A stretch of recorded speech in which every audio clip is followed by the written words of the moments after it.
Jungle.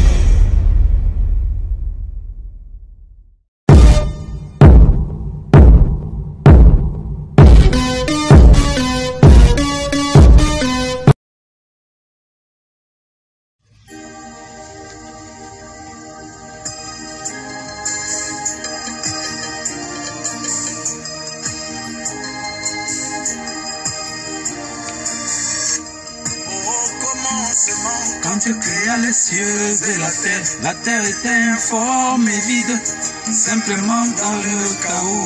C'était là les vestiges d'une civilisation passée. Mais quand Dieu regarda, il trouva que cela était bon. Tout est bon pour Dieu. Et quand Dieu regarda, il trouva que cela était bon. Mais toi, quand tu regardes, qu'est-ce que tu vois? Quand toi tu regardes avec tes yeux charnels, qu'est-ce que tu vois? Il faille que ton côté spirituel se révèle. Il faille que ton côté spirituel prenne le dessus sur ton côté charnel pour que tu puisses voir les choses comme un petit Dieu. L'un d'entre eux l'appela par son nom nouveau, et Abraham se prosterna. Il a reconnu l'Éternel. et là cet homme Elohim, qui veut dire Dieu. Et Abraham se prosterna, Elohim, Seigneur. et appela cet homme Seigneur. Seigneur Veut dire Elohim. Mais toi, Seigneur, ne veut pas dire Allah. Seigneur ne veut pas dire Elohim. Seigneur veut dire Elohim. Elohim ne veut pas dire Allah. Shalom, soyez tous salués dans le puissant nom de notre Seigneur Jésus. J'espère que vous allez bien. Alors, vous allez remarquer, j'ai fait une suite de vidéos pour vous permettre de suivre et de regarder mes vidéos en entier. Je vous donnerai un conseil avisé. Regardez toujours mes vidéos en entier. Parce que dans mes vidéos, il y a de la dénonciation, il y a de l'information, il y a des révélations. Dans mes vidéos, c'est un combiné de tout ça. Parce que je sais que ce que je fais ne vient pas de moi. Ça vient de Christ. Je dis des choses qui viennent de Dieu pour que la lumière parvienne jusqu'à vous. Vous qui ne connaissez pas Jésus, qui n'avez jamais entendu parler de Jésus, à travers ma voix, je suis l'instrument de Christ. Ma voix doit porter haut la parole de Dieu, pas la mienne. Je ne suis pas là pour faire une vaine philosophie mortelle. Non, je dispense la parole de vie, afin que celui qui m'écoute, écoute Jésus-Christ, qui est mort sur la croix pour nos péchés. Celui qui a tout accompli pour nous, afin qu'aujourd'hui, nous ne puissions plus tuer des moutons, tuer des bœufs, tuer des brebis pour pouvoir se soulager de nos péchés. Non, seulement par la foi, nous devenons fils d'Abraham, car Abraham est considéré comme notre patriarche. Abraham qui était ami de Dieu. Nous, par la même foi d'Abraham, nous devenons fils de Dieu, amis de Dieu aussi. Alors, étant fils de Dieu, nous pouvons hériter du royaume céleste. Nous pouvons hériter du royaume céleste. Nous pouvons hériter du royaume spirituel. Le royaume de Christ n'est pas de ce monde. Voilà pourquoi si quelqu'un, il dit qu'il est envoyé par Jésus, mais il parle, il se mêle des affaires du monde, de la chair, lui là, il n'est pas envoyé de Christ. Les gens, toutes les personnes qui viendront de la part de Christ vous parleront des choses de Dieu, des choses spirituelles. Ils sont des ministres de Dieu pour parler des choses spirituelles, pas des choses charnelles. Alors, soyez bien avisés, écoutez bien la parole de Christ parce que le plus important, c'est de sauver votre âme.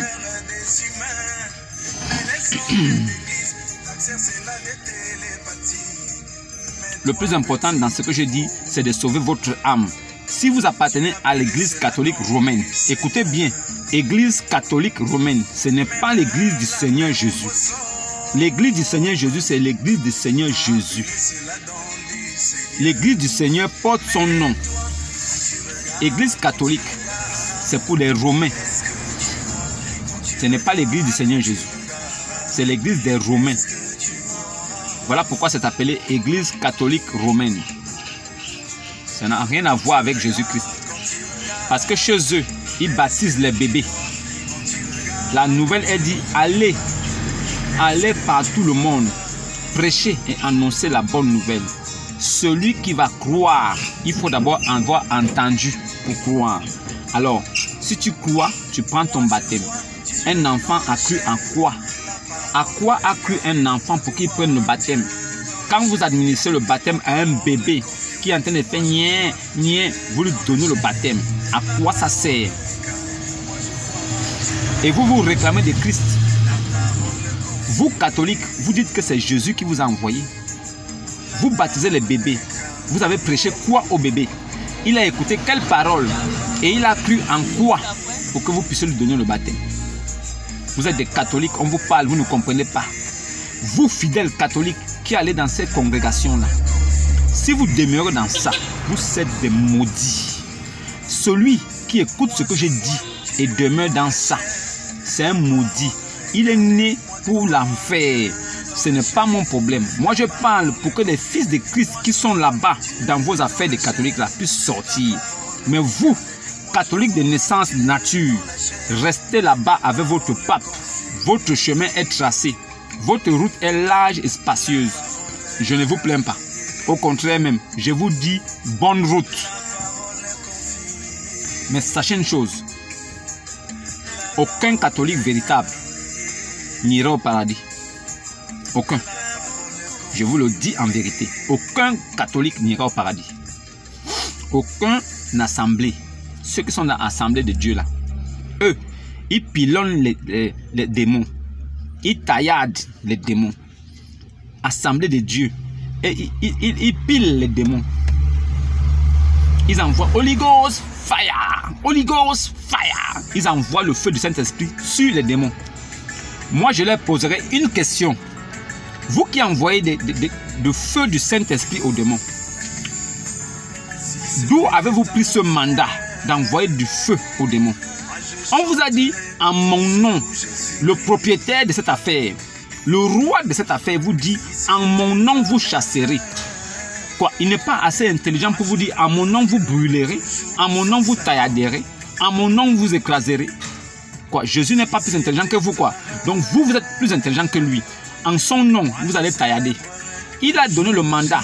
En mon nom, vous chasserez les démons. C'est ce qu'il a dit. Maintenant, si vous remarquez qu'il y a un démon, vous pouvez le chasser. Mais est-ce que quelqu'un peut voir un démon?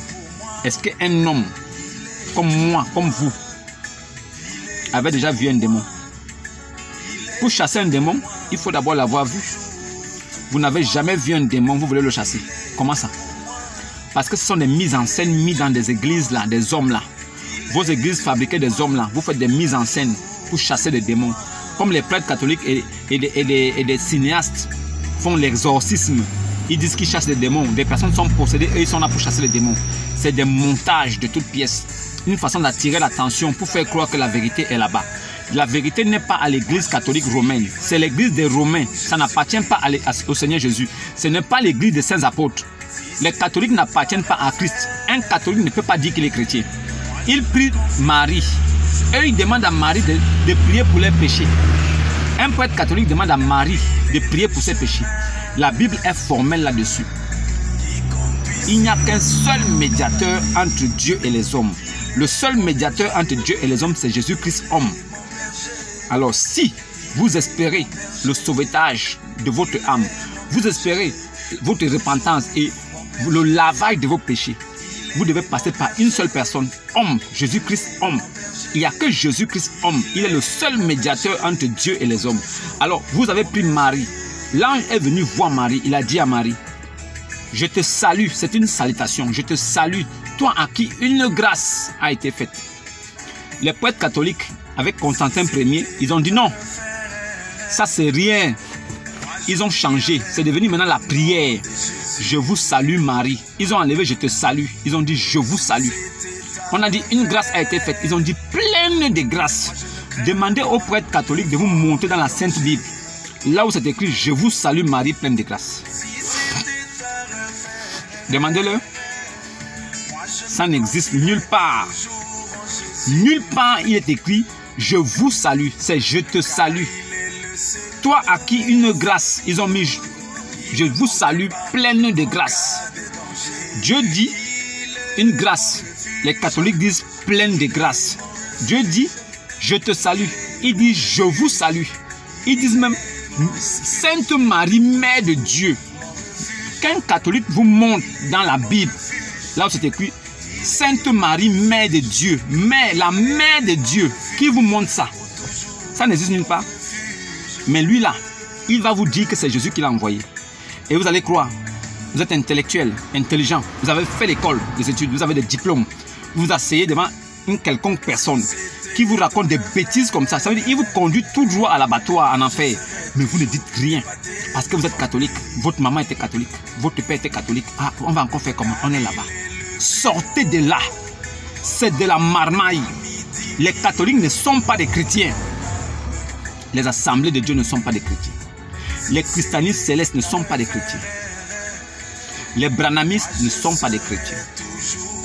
Les faux squares, 4 piliers, ne sont pas des chrétiens. Les chapelles de vainqueurs ne sont pas des chrétiens. Églises éveillées ne sont pas des chrétiens. Les chrétiens véritables, quand vous allez rencontrer un chrétien véritable, vous saurez que vous avez rencontré un chrétien. Les enfants de Dieu se distinguent par la vérité et la parole de Dieu authentique.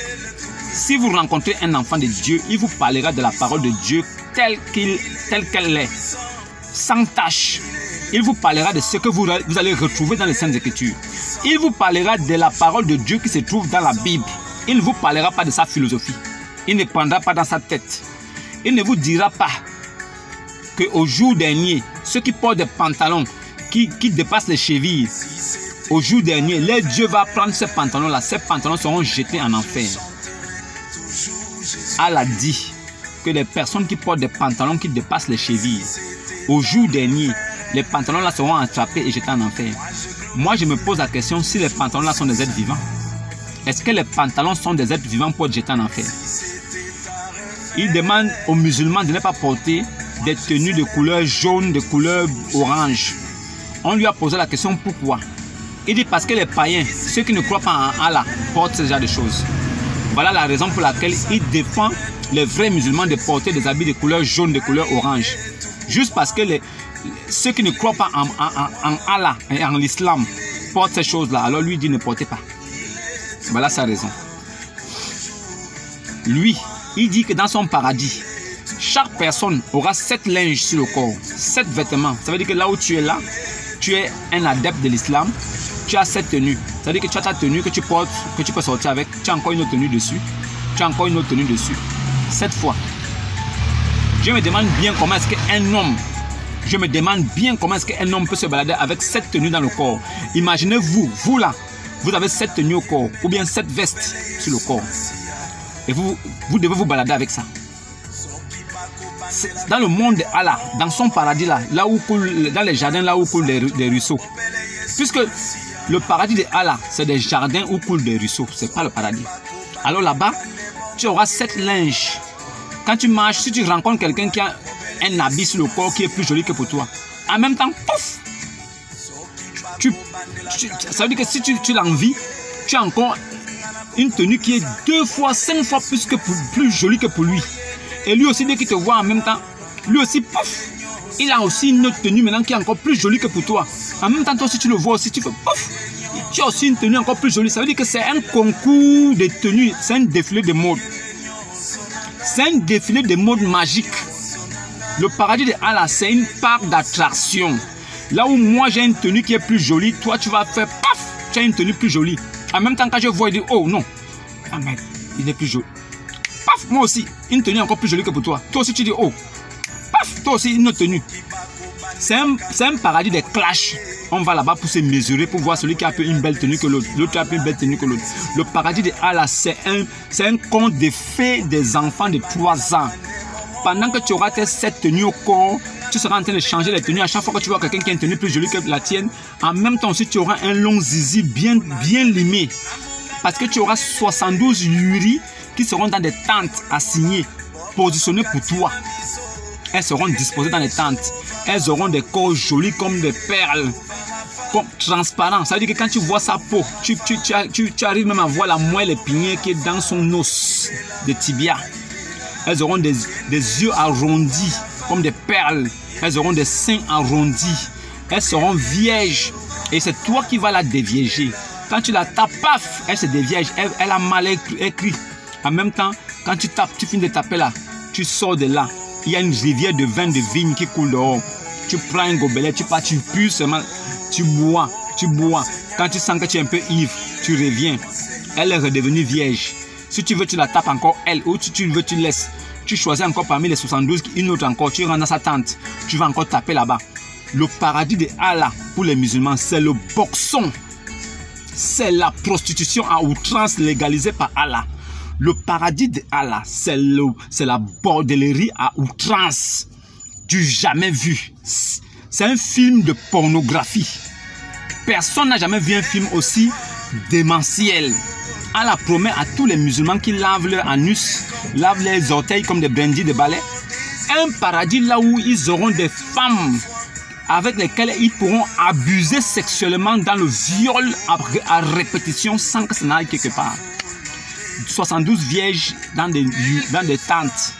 Toi, tu viens seulement, tu tapes, paf, tu bois un peu de vin, tu reviens. Tu tapes l'autre. Tu vas boire de vin, tu te reposes un peu, tu reviens. Tu tapes l'autre. Ça veut dire que toute ta vie, toute la vie d'un musulman au paradis sera de coucher les femmes sans arrêt. Parce qu'il aura aussi, Allah va lui donner aussi un pénis digne de ce nom pour pouvoir taper ces femmes-là sans se fatiguer. Maintenant, les femmes de ces musulmans-là, quand Allah dit, vous qui croyez au signe, qui êtes musulmans, la sourate 43, verset 68 là, la sourate 43, verset 68 qui dit que vous qui croyez au signe, qui accomplissez la zakat, la salat, et qui sont musulmans là, vous là, entrez au paradis, vous et vos épouses. Mais dans le paradis où Allah parle là, c'est le faux Coran qui dit entrer au paradis. Sinon, dans le vrai Coran de l'Arabie Saoudite, c'est entrer dans les jardins où coulent des ruisseaux. Le paradis de Allah, c'est les jardins où coulent des ruisseaux. Maintenant, ceux qui vont rentrer dans les jardins où coulent des ruisseaux là, c'est vous et vos épouses. Donc, c'est des hommes et des femmes. Mais arrivé là-bas, Allah va séparer les hommes et les femmes. Les femmes seront marginalisées. Elles seront dans un côté, comme des prisonnières. Elles n'auront aucune récompense. Mais la récompense sera seulement pour des hommes. Les hommes auront la récompense des 72 vierges. Et chacun d'eux aura 80 000 personnes pour le servir. C'est-à-dire qu'un musulman sera un roi au paradis de Allah. Il aura 72 vierges qu'il pourra taper comme il veut. En même temps aussi, il aura 80 000 personnes qu'il pourra taper à volonté, qui seront disposées là pour lui. Il pourra coucher. Ça veut dire qu'il aura des esclaves pour les tâches ménagères et il aura 72 femmes qu'il pourra coucher à volonté. Voilà le paradis de Allah. La promesse de Mohammed aux musulmans. On a demandé à Jésus musulman, est-ce que ça c'est vrai? Jésus a dit à la résurrection, aucun homme ne prendra de femme et aucune femme ne prendra d'homme. Nous serons asexués comme des anges. Si nous sommes asexués comme des anges au paradis, entre Jésus qui est venu à l'an 0, qui est mort en l'an 33, et Mohammed qui est venu en l'an 600, qui dit la vérité? Jésus dit qu'il n'y aura pas de sexe au paradis. Mohammed dit qu'il y aura le sexe au paradis. Entre les deux, qui dit la vérité? Tous les prophètes étaient des juifs.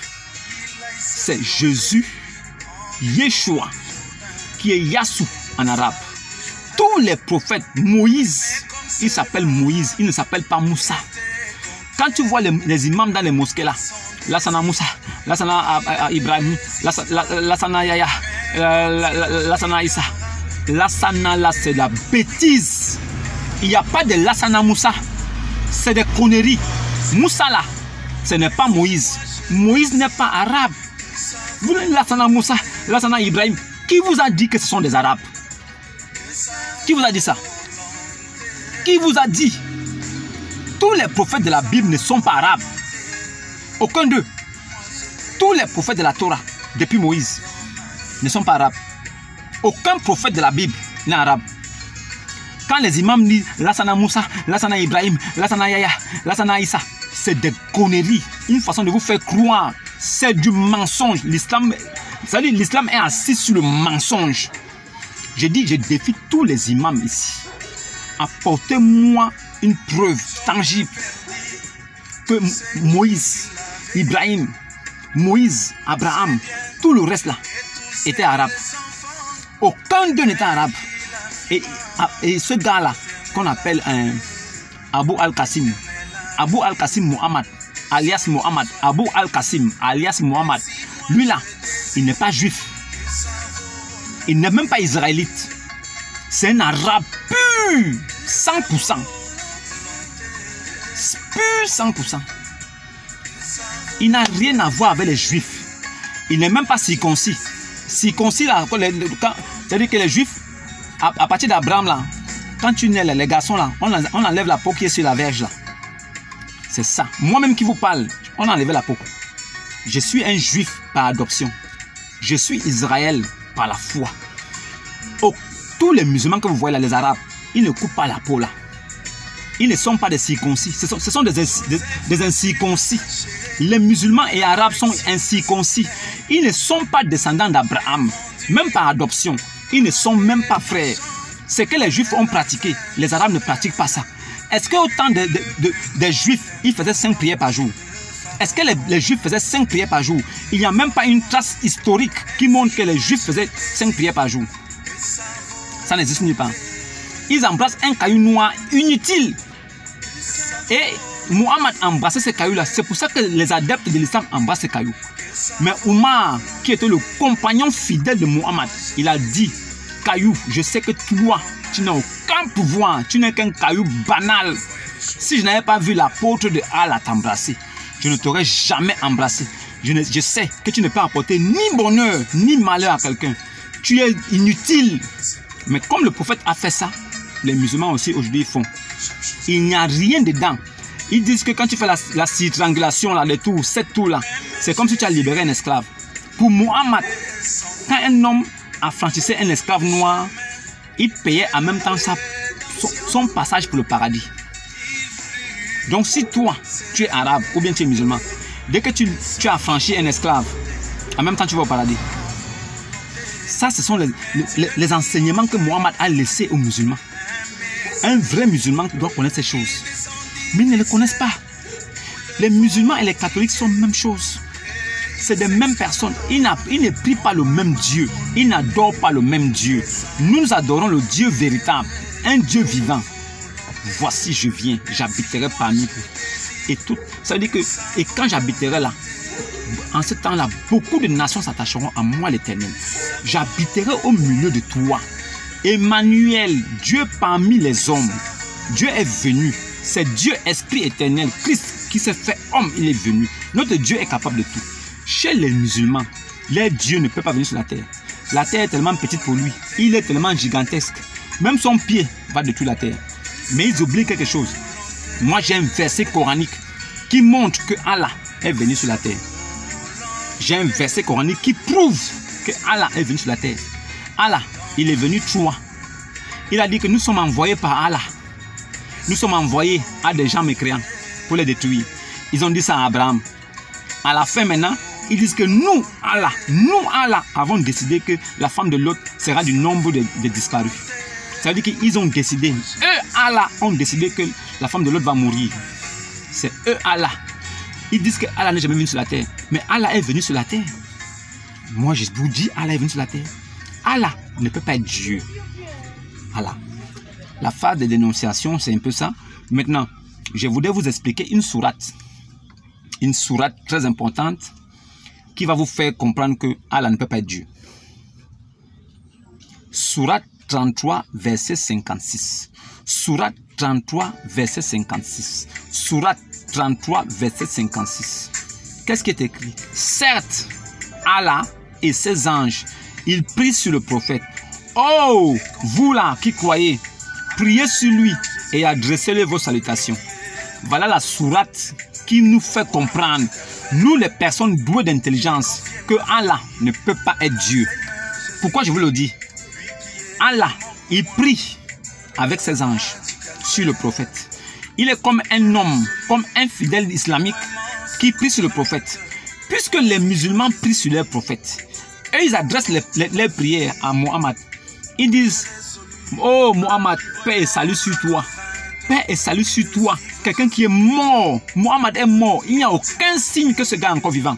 Il n'y a aucun signe que Mohammed reviendra. Même dans le Coran, ce n'est pas Mohammed qui va revenir. C'est Issa. C'est Jésus qui va revenir. Lui-même, Mohammed, il a cru en la venue de Jésus. Voilà pourquoi, si vous lisez Saïd Aboukari, tome 2, page 3448, vous verrez que lui-même, il a dit que son âme va reposer entre les mains de Issa, Jésus, fils de Mariam, qui reviendra certainement bientôt pour juger l'humanité entière. Mohammed a dit que Jésus va venir pour juger toute l'humanité. Vous, Abdul Majid, Ismaël Aka, Oustad Djani, vous les érudits, les soi-disant savants musulmans, qui venaient raconter n'importe quoi, je vous le dis, Mohammed lui-même, il a dit que son âme va reposer entre les mains de Jésus, fils de Marie, qui reviendra certainement pour juger toute l'humanité entière. Donc, vous qui dites que Jésus n'a qu'à été envoyé à Israël, il n'a qu'à été envoyé aux Juifs. Quand votre prophète ouvre sa bouche et il dit que Jésus va venir juger toute l'humanité, donc toute l'humanité là, c'est Israël. L'humanité que votre prophète parle là, c'est seulement Israël alors.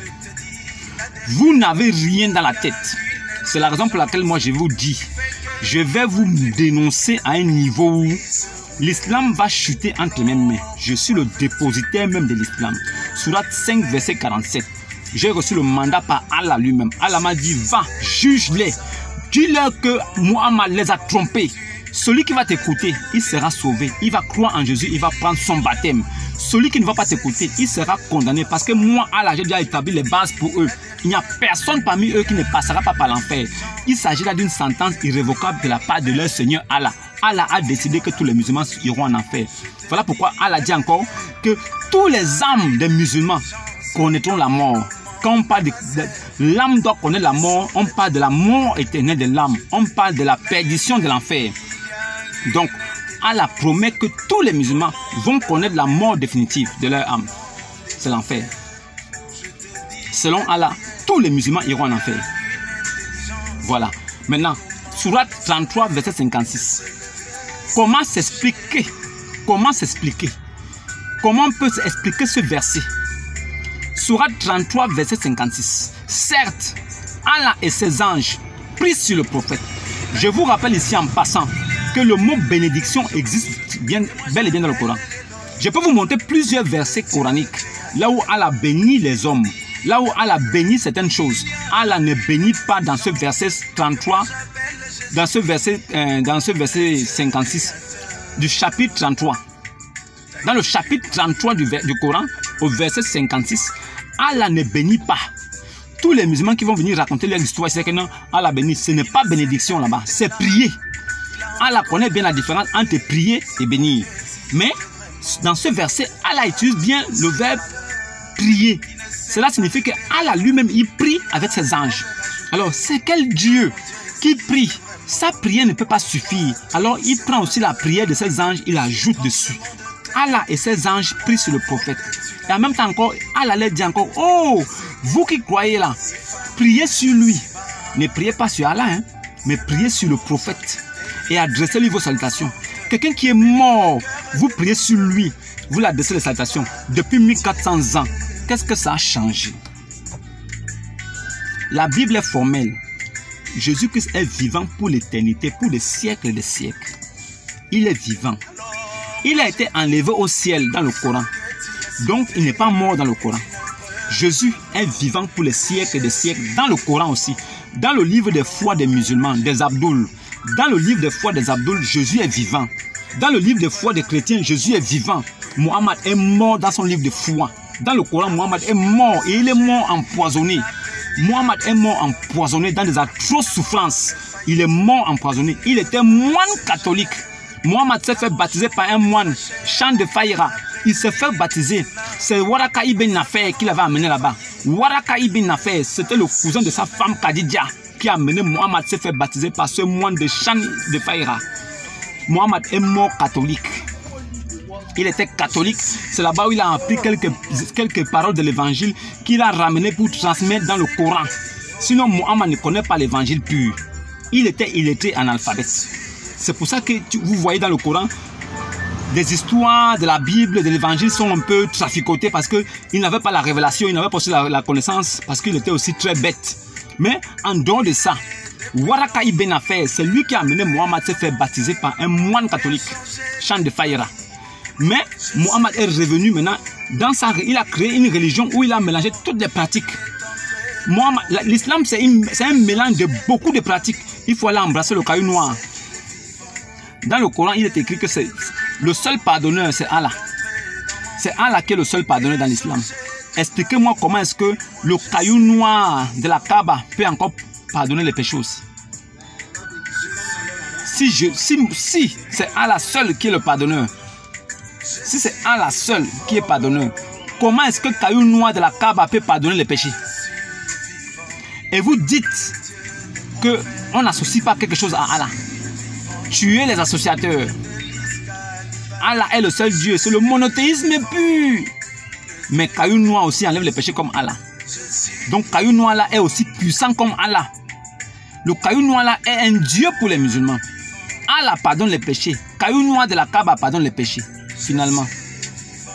Mais Omar, compagnon fidèle de Mohammed, il a dit de sa bouche que caillou là, c'est inutile, c'est de l'idolâtrie, c'est du paganisme.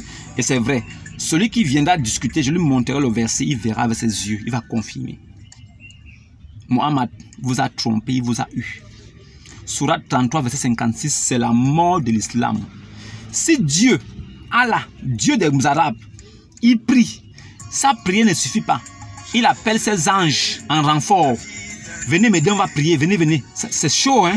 Je n'arrive pas à m'en sortir. S'il vous plaît, les anges, venez, venez, on va prier. On va prier sur le prophète. Pourquoi? Pour le faire sortir des ténèbres à la lumière. Oh, vous qui croyez. Comment est-ce que vous comprenez bien? Vous qui croyez, priez sur lui et adressez-lui vos salutations. Quelqu'un qui est mort, vous allez l'adresser quelle salutation? Ça va aller où? Depuis 1400 ans, vous l'adressez les salutations, ça donnait quoi? Il n'est même pas mort d'une mort naturelle. Il est mort empoisonné. Il souffrait, il pleurait comme un enfant. Il faisait caca sur place, il cabinait, il faisait pipi sur place. Quelqu'un qui était devenu comme un légume. La douleur le rongeait. Le poison rongeait ses os. Il pleurait. Aïcha elle-même dit qu'elle n'a jamais vu quelqu'un souffrir autant de sa vie. Quelqu'un comme ça.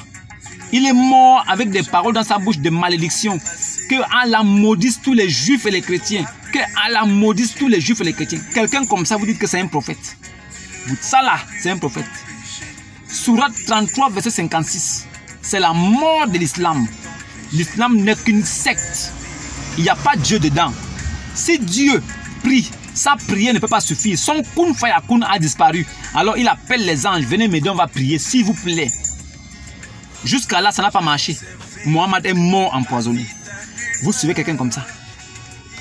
Oh, religion de paix. C'est la religion de paix. Quelle paix? Quelle paix? Votre prophète a tranché les coups des gens avec les épées. C'est un tueur. Tueur, violeur, pédophile, homosexuel. Ça, c'est les attributs de votre type-là, que vous appelez le modèle parfait. Comment une personne comme ça peut être le modèle parfait alors que Jésus n'a jamais péché? Comment lui-là, il peut être un modèle parfait alors qu'il a même couché une de ses épouses qui était morte? Il a tapé, elle est morte, mais il a quand même tapé, étant morte. Quelqu'un comme ça, vous dites que c'est un prophète. Il est un modèle pour qui? Vous, petits musulmans à deux balles là, qui pensez que le style vestimentaire, s'habiller avec les cabas, les boubous, les grosses robes, vous croyez qu'en mettant les robes qu'on porte au désert là-bas, là il fait chaud dans le sable, vous avez ramené vos bêtises là ici, dans les tropiques, là où il y a un bon climat, où on peut s'habiller convenablement, vous avez ramené vos robes des années 700. Vous avez copié ça avec la barbe. Vous croyez que le royaume des cieux là, c'est avec la tenue ou bien c'est le style vestimentaire et l'apparence. C'est avec ça qu'on rentre là-bas. Qui vous a dit que le royaume des cieux c'est l'apparence? Votre corps là va pourrir, vous allez mourir. Votre corps là va pourrir. Vous lavez vos orteils, vos pieds, vos oreilles, votre tête. Ça là c'est le caca, ça va pourrir. Quand vous allez mourir, ça là va disparaître. Ce n'est pas ça qui hérite au royaume des cieux. c'est l'esprit et l'âme. Pensez à vos âmes et vos esprits. Arrêtez de tuer les pauvres cabris pour penser que vous avez lavé vos péchés. Aucun péché ne sera lavé. C'est pour ça qu'Allah lui-même a dit qu'au jour dernier, il va placer ceux qui ont suivi Issa Jésus au-dessus de tous ceux qui ont mécru. Ça veut dire que si aujourd'hui, écoutez bien la phrase, hein, au jour dernier, Allah placera tous ceux qui ont suivi Jésus au-dessus de ceux qui ont mécru. Il n'a pas dit que ceux qui avaient suivi Jésus en ce temps-là. Il dit tous ceux qui l'ont suivi, même aujourd'hui. Il placera tous ceux qui suivent Jésus. Ça veut dire que même aujourd'hui, là, si tu suis Jésus, au jour dernier, là, Allah va te placer au-dessus de celui qui n'a pas suivi.